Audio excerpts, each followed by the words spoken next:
It's time for freedom lovers around the world to stop living in denial. Chinese-style net censorship and beyond is now being openly and incrementally deployed across the planet. We have had Cass Sunstein, the White House regulations czar, come out and say they want to, quote, ban conspiracy theories, make you get a license to be able to have a website. The Italian government has already implemented this. The Australian government is implementing it and putting in total net filtering, banning websites like WikiLeaks. Major ISPs around the world have been banning Infowars.com and PrisonPlanet.com, my sites. It's incredible. And the public isn't very savvy about the technical things that are involved here.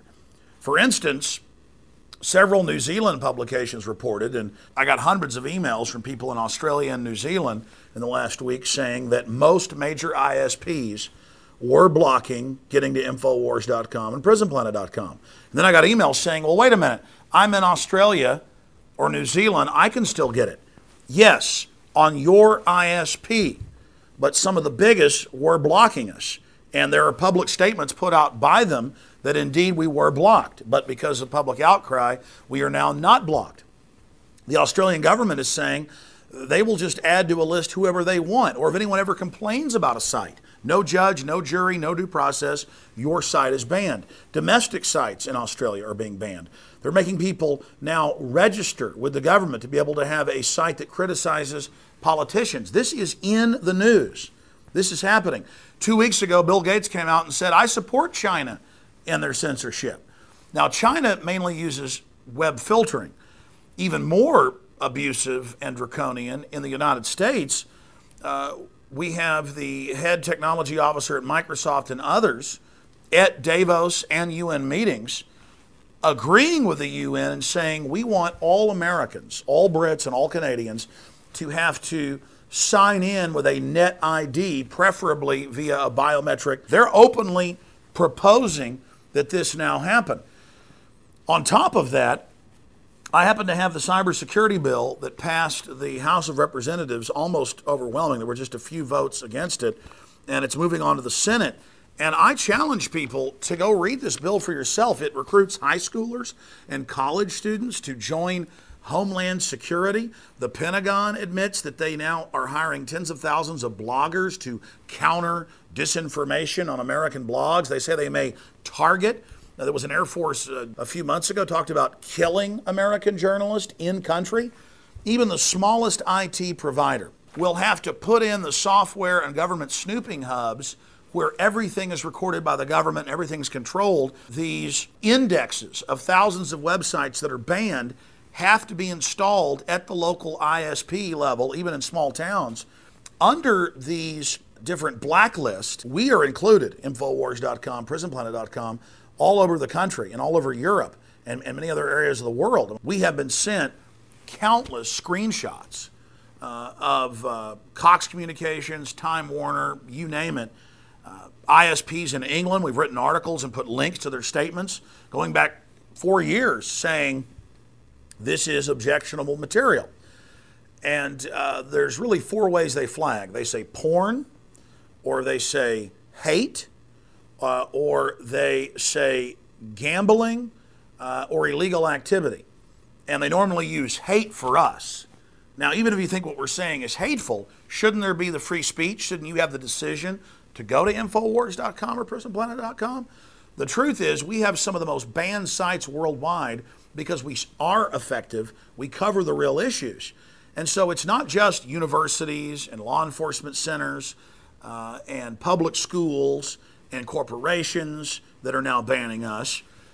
We've got a list on PrisonPlanet.com in an article that Paul Watson wrote titled Frightening Taste of Internet Censorship as Major Free Speech Website Blocked.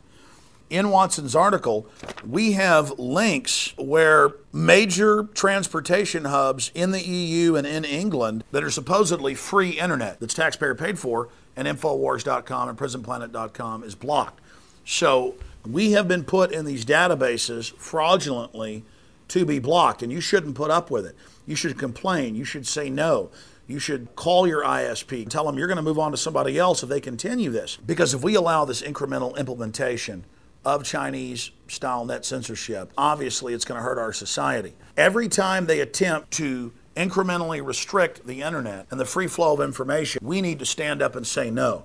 And we need to stand up to Time Magazine and the New York Times and countless other mainstream publications that have all called in the last month for a net ID to be able to get online, who've called for internet taxes, who've called for taxes and regulation on talk radio, because they can't just ignore the internet. They can't fund COINTELPRO and Pentagon disinformation to have us all infight with each other. They've done all that, and it's not working. So now they want to incrementally shut it down.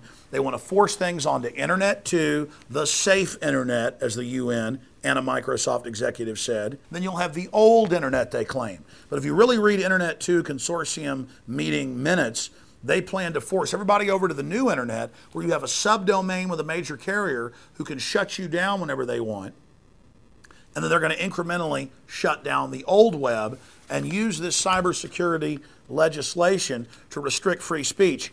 And in the words of the White House, in the words of Barack Obama, they have said a declaration of war against free speech, that they may shut the web down to save it during some staged false flag cyber attack they launch.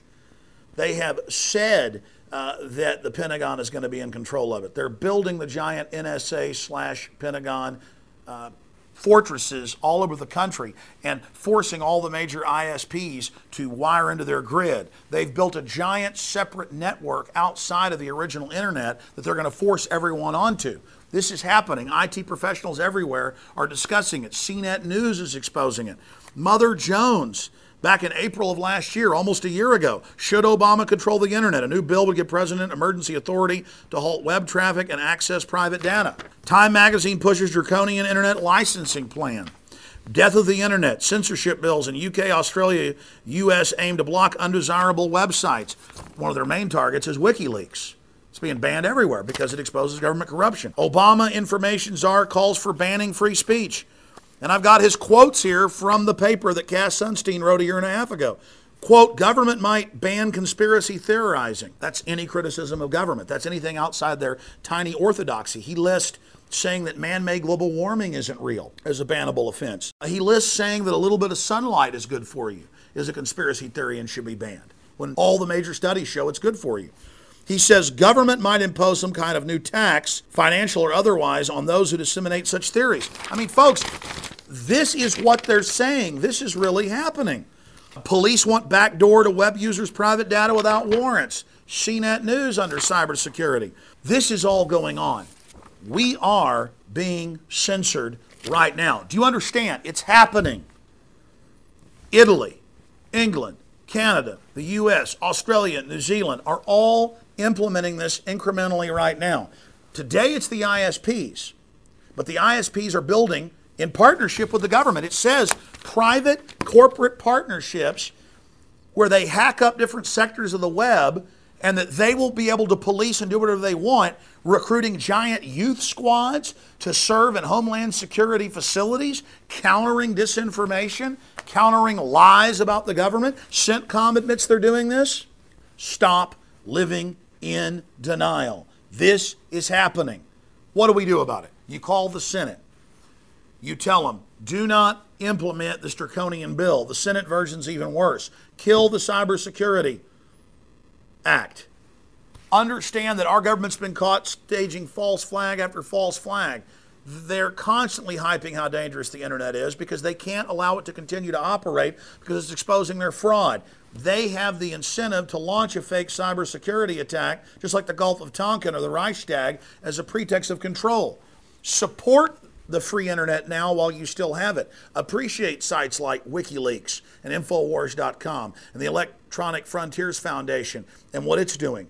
Support sites like Cryptome.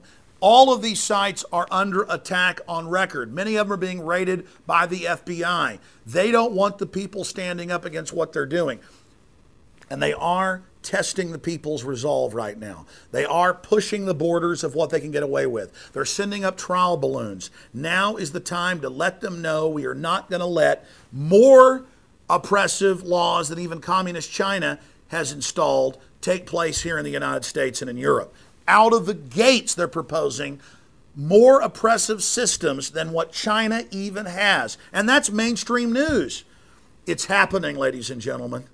If you think you're being raped by big government right now, they haven't even gotten started. We need to keep the internet free. We're also going to be developing plans to create printable newspapers, DVD distribution, other systems to get around all of this. But in the end, we're up against classic tyranny, and it doesn't look good. So please spread this video. Please spread the articles we've written. Please make your own videos and analyze the attacks on the internet. If we don't stand together, we're all going to hang separately. God bless you all.